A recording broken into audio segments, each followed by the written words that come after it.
Vector Smart Object-dən sonra növbə gəldi Pixel, Raster və ya başqa dillə desək Bitmap Smart Object-lərə. Yəni bunlar hamısı Pixel qrafikası üçün istifadə etdiyimiz alternativ terminlərdir. Tutaq ki, belə bir posterimiz var, tamam, və yəni bu posteri müəyyən hansı bir şablonun üzərinə, tutaq ki, belə bir çərçivənin üzərinə qoymaq lazımdır. Bunu ora daşımazdan öncə ilk öncə bir Pixel Smart Object nədir, niyə, hansı üstünlüklər var, niyə biz onu istifadə edirik? Birinci burada onun mahiyyətini başa düşək, sonra praktikasını göstərək. Bizim bu layeri kiliddən çıxartmaq üçün həmişə kimi icon üzərində tıklayaq. Gəlin biz bu şəkili kifayət qədər böyüdək, kiçildək, baxaq görə hansı dəyişikliklər olur.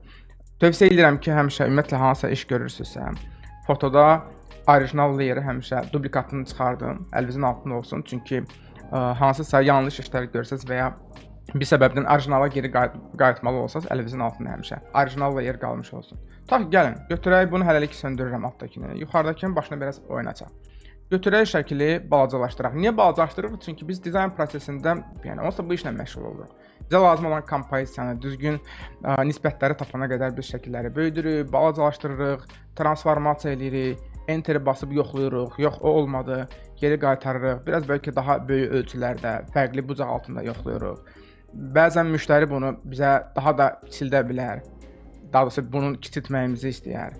Və ya bəzən də əksinə, bunu daha radikal böyük ölçülərdə test eləmək lazım gələr, yəni bunu aşırı şəkildə böyüdək. Və sonunda da qərara gələrik ki, yox, bizim elə ən yaxşı variantımız əvvəldə gördüyümüz o təxminən bu frame-in daxilindəki qabaritlərdir, ölçülərdir. Biz bu arada neynədik? Yəni bir neçə dəyişikliklər, manipulyasiyalar apardıq buranın üzərində. Transformasiya işləri gördük bu şəkillə. Böyütdük, balacalaşdırdıq, fırlatdıq. Nəticədə nə oldu? Yəni mümkün qədər orijinala yaxın ölçülərə qaytaraq. Tamam. Və sadəcə müqayisə eləmək üçün bu qabaritləri qaytardım. Nəticədə belə bir tikli, keyfiyyətsiz görüntü yarandı. Bəlkə əvvəlki də belə idi. Bunu söndürək, əvvəlkini qaytaraq. Biraz uzaqdan komand 1 eləyib 100% miqyasda müqayisə eləyək. Çünki bilirsiniz ki, real ölçülərə qaytarmaq lazımdır ki, bir piksel obyektin keyfiyyəti ilə bağlı fikir bildirə bilək. Bu bizim sonradan transformasiyadan sonraki piksel layerin görüntüsü. Bu isə orijinalı. Təmizdir, kənarlarda heç bir tikliklər yoxdur, rənglər düzdür. Amma burada isə görürsünüz kənarlarda belə kirlilik var, piksel artefaktları üzə çıxıbdır. Bunun səbəbi odur. Biz əslində bu mövzuya biraz toxunmuşduq şəkillərin böyüdülüb balacalaşdırılmasında. Yəni biz radikal şəkildə Photoshopda şəkili götürüb böyüdə bilmərik. Çünki orijinal ölçünün üzərinə Photoshop müəyyən alqoritmlərlə müəyyən piksellər əlavə eləməyə çalışır ki, nəticədə də bu tipli tikli görüntülər əmələ gələ bilər. Eyni şeyi biz sadəcə şəkilləri transformasiya eləyəndə, vektor yox, ancaq piksel obyektləri transformasiya eləyəndə də baş verir. Kiçildirik, Photoshop artıq pikselləri atır bayıra. Böyüdürük, özündən piksellər əlavə edir. Və nəticədə bu. Yaxşı, bəs iş prosesində əgər biz davamlı şəkildə bu tip transformasiya işləri görürüksə, şəklin keyfiyyətini necə qoruya bilərik? Hər layerin yox, amma kifayət qədər böyük, əsas obyekti qorumaq üçün biz onu Smart Object-ə çevirməliyik. Illustratordan gətirdiyimiz Vector Smart Object-in məntiqi ilə. Yəni sadəcə bu şəklin təmsilçisini burada saxlayırıq. İstənilən layeri Smart Object-ə çevirmək üçün üzərində sağ düyməni bastıq, mouse'un sağ düyməsini bastıq və Convert to Smart Object bölməsini seçdik. Və Command Z eləyirəm, əgər burada heç bir icon yox idisə, layerin thumbnail-ın üstündə, Smart Object-ə çevriləndən sonra isə Smart Object-ə xas icon bura gəlmiş oldu. İndi gəlin eyni şeyi təkrarlayaq. Yəni çox hətta radikal şəkildə kiçik ölçüyə balacalaşdırdım. Hətta bəlkə biraz daha balacalaşdıraq. Yenə enter bastım və təzədən yerə geri qaytaraq. Command 1 real ölçülərdə görə bilərsiniz ki, əvvəlkindən fərqli olaraq heç bir tiklilik yoxdur. Smart Object-in məntiqi bu idi. Yəni burada sadəcə onun təmsilçisi idi. Bəs faylın orijinalı hardadır? Üzərində, adın üzərində yox, qıraqda yox. Thumbnail-ın üzərində 2 dəfə tıkladığımız anda layer 0.psb deyilən ayrıca bir Smart Object-in olduğu orijinal fayl açılacaq və fikir verdirsə, biz Illustratordan gətirdiyimiz vektor obyekti Smart Object-ə çevirəndə Photoshop bizi aparırdı Illustratora. Amma Pixel Smart Object-ini açanda isə Photoshopda açıldı. Niyə? Çünki Adobe-çılar üçün vektor Smart Object-ləri redaktə eləmək proqramı Illustratordur, Pixel isə Photoshopdur.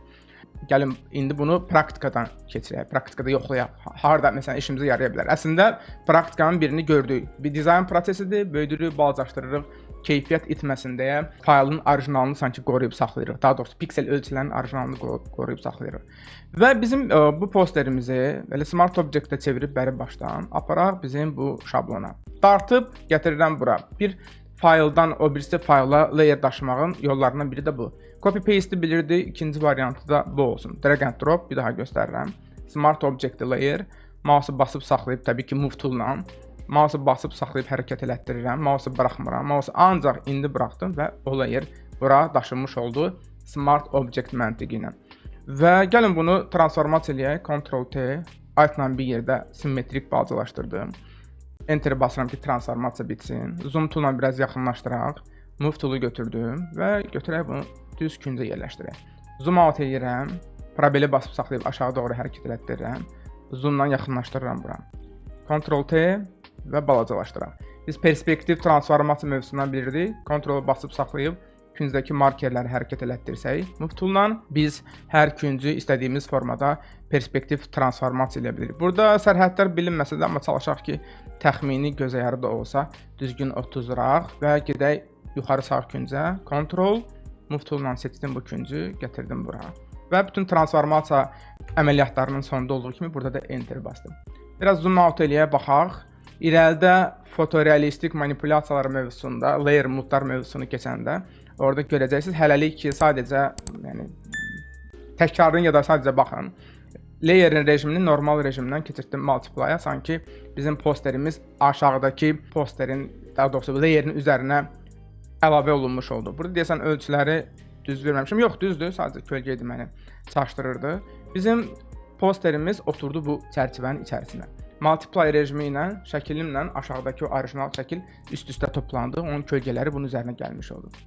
Yaxşı, deyə bilərsiniz, Smart Object-in burada rolu nə oldu? Smart Object ağıllı obyektdir. Biz bunun üzərində tıklayırıq və çox rahatlıqla biz burada dəyişiklik eləsək, eyni Illustratorda olduğu kimi, həmin o dəyişiklik anında bizim o çərçivənin üstündə də özünü göstərəcək. Ta ki, o posterin əvəzinə biz bu posteri istifadə etmək istəyirik. Bir fayldan obyekti, o birisi obyekti daşımağın başqa bir yolu. Əksər proqramlarda, əməliyyat sisteminin özündə belə biz bir neçə faylı, bir neçə obyekti seçmək istəyiriksə, klaviaturada Ctrl-A edirik, o Photoshop üçün də keçərlidir. Ctrl-A elədik, bütün canvas seçildi. Həmin canvas daxilindəki pikselləri kopyalayıram sadəcə. Ctrl-C, Ctrl-C ingilis dilində desək. Kopyalandı, gəldi bizim posterimizə. Tamam.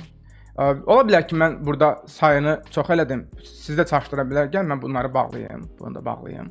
Gedək bizim çərçivəyə, yəni tıklayaq, sıfırdan açaq ki, əmin olaq ki, hər şey doğrudur.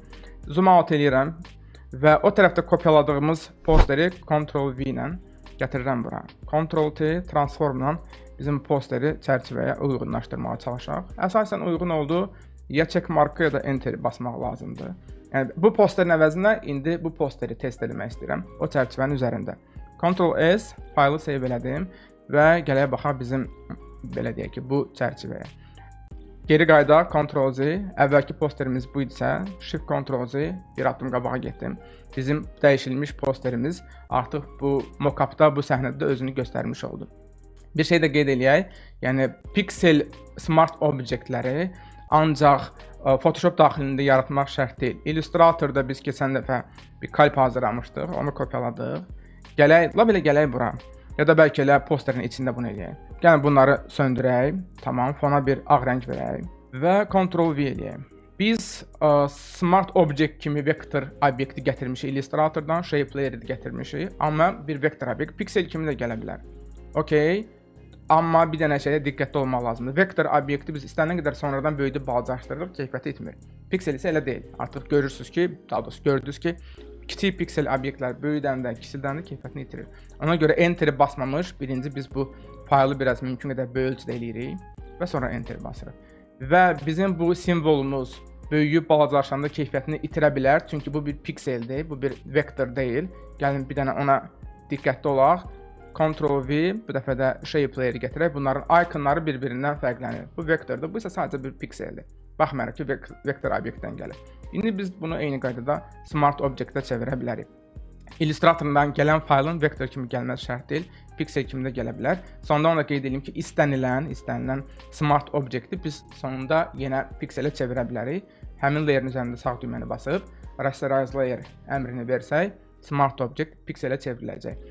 Niyə bunu biz pikselə çeviririk? Əgər raster obyektlər layerin keyfiyyətini qoruyub saxlayırsa. Ümumiyyətlə, Smart Object kifayət qədər ağıllı, eyni zamanda praktik bir funksiya olsa da, Smart Objectləri biz bol-bol istifadə edə bilmərik, çünki faylın çəkisini kifayət qədər artırır. Keyfiyyəti qoruyur, orijinallığı qoruyur, amma faylın çəkisi artır, ağırlaşır. Əgər siz bir Photoshop faylında, PSD faylında bir neçə dənə Smart Object istifadə eləsəz, hətta faylınız çox ağırlaşar, bəlkə də Photoshopda işləmək belə çətinləşə bilər. Ona görə əgər dizayn prosesi bitdisə, sonradan o faylı geri qayıtmayacaqsınızsa və faylın ölçüsünü kiçik eləmək lazımdırsa, tövsiyə edirəm ki, geri dönüb həmin o Smart Objecti Pixel obyektinə çevirin, yəni ki, rasterize eləyin. Tüm bu deyilənləri praktikadan keçirin və növbəti dərsdə görüşərik.